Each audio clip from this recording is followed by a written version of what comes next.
ازيكم يا حبايبي، عاملين ايه؟ يا رب ان شاء الله تكونوا بخير.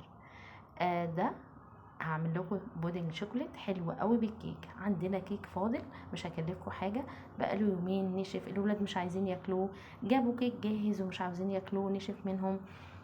هنعمل ايه؟ هنعمل دلوقتي بودنج شوكليت بالكيك. هنعمل ايه؟ اي كيك، كيك شوكولاته، كيك فانيليا عندنا، مش ضروري نشتري او نعملها مخصوص. وبعدين هنحطه في بولات زي ما انتم شايفين كده، هنقطعه قطع صغيره ونحطه في البولات. هيعجب الولاد جدا في الجو البارد ده، وبيدي طاقه حلوه جدا. وبعد كده هنعمل مهلبية شوكولاته معروفه زي المهلبية العاديه، بنحط لها معلقتين كاكاو. بس لو احنا عاوزين نعمل بودنج شوكليت يبقى احسن معلقتين نشا، او 3 معالق نشا بالظبط، معلقتين دقيق، 3 معالق كاكاو، وبعدين كوبايتين لبن.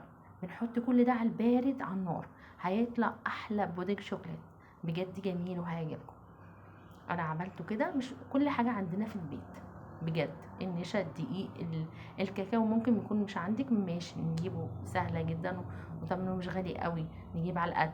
بصوا هيطلع حلو قوي. هنحطه في التلاجة، وبعد ما نطلعه هنحط اي صوص عندك، صوص شوكولاته، صوص كراميل، انا حاطه كراميل، هيبقى طعمه حلو قوي وهيعجب الولاد ويديهم طاقه في الشتاء، في البرد اللي احنا فيه ده.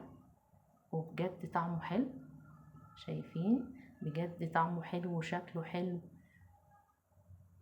جربيه، مش مكلف خالص، وان شاء الله الفيديو يعجبكم والبودنج يعجبكم. مع السلامه.